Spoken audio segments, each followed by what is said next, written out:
কুমিল্লার চৌদ্দগ্রামে কিশোর গ্যাং সদস্যদের দেশীয় বিভিন্ন অস্ত্র নিয়ে মহড়ার একটি ভিডিও এবং তুচ্ছ ঘটনায় একই গ্রুপের সদস্যদের হাতে মারধরের শিকার হওয়া মাদ্রাসা ছাত্রের আরেকটি ভিডিও সামাজিক যোগাযোগ মাধ্যমে ভাইরাল হয়েছে। ভিডিওটি ঘিরে পুরো উপজেলায় চলছে ব্যাপক আলোচনা সমালোচনা। ভিডিওর ঘটনাস্থল উপজেলার কনকাপৈত ইউনিয়নের করপাটি গ্রাম ও আশেপাশের এলাকায় আতঙ্ক ছড়িয়েছে কিশোর গ্যাংয়ের সদস্যরা। ভাইরাল হওয়া একটি ভিডিওতে দেখা যায় উপজেলার কনকাপৈত ইউনিয়নের করপাটি দক্ষিণ পাড়ার রিপন মিয়ার ছেলে সিয়াম ও সিয়াতের নেতৃত্বে কিশোর গ্যাংয়ের একটি টিম বিভিন্ন দেশীয় অস্ত্র নিয়ে মহড়া দিচ্ছে। সিয়াম স্থানীয় মরকটা মাদ্রাসার আলিম প্রথম বর্ষের ছাত্র। অপর ভিডিওতে দেখা যায় তুচ্ছ ঘটনাকে কেন্দ্র করে কিশোর গ্যাং লিডার সিয়াম ও পার্শ্ববর্তী ছোটকিল গ্রামের আনোয়ার হোসেনের ছেলে আরমানের নেতৃত্বে মরকটা মাদ্রাসার আলিম প্রথম বর্ষের ছাত্র সাইমনের উপর হামলা করে। ভিডিওতে দেখা যায় কিশোর গ্যাংয়ের সদস্যরা সাইমনকে এলোপাথারি তীর ঘুষি লাথি মারছে। ঘটনায় অংশ নেওয়া কিশোর গ্যাংয়ের অন্য সদস্যরা হলো করপাটি দক্ষিণ পাড়ার আব্দুল হালিমের ছেলে মুন্না, বাতিসার ডলবা গ্রামের রাহাত, নাঙ্গলকোট উপজেলার হেসিয়ারার বাবলু নানার বাড়ি করপাটি দক্ষিণ পাড়ার বসবাস করে।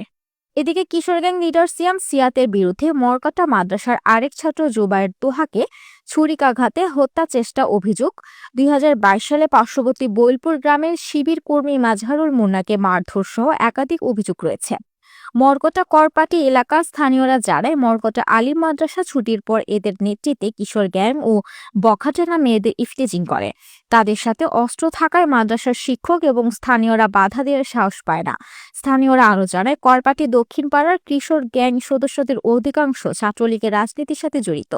৫ই আগস্টের আগেও তারা বিভিন্ন ঘটনা করে এলাকায় আতঙ্ক বিস্তার করত।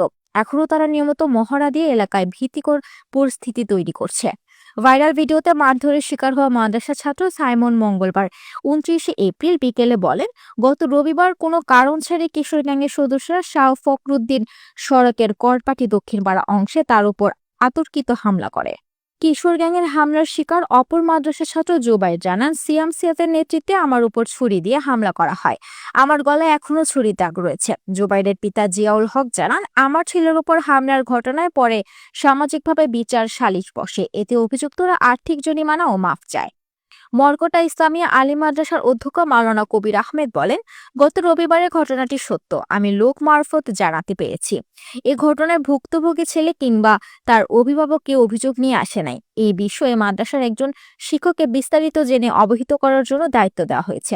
স্থানীয় ইউপি সদস্য নাসির উদ্দিন জানান, কিশোর গ্যাংয়ের উৎপাতে এলাকাবাসী অতিষ্ঠ। অভিযুক্তদের অনেকের অভিভাবক এলাকায় বিচার সালিশ করে, কিন্তু তাদের সন্তানরা এইসব অপরাধের সাথে জড়িত।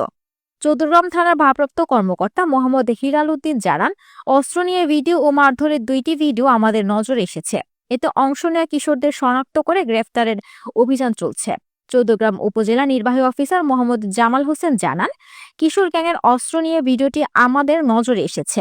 তাদের বিরুদ্ধে দ্রুত আইনগত পদক্ষেপ নেওয়া হবে।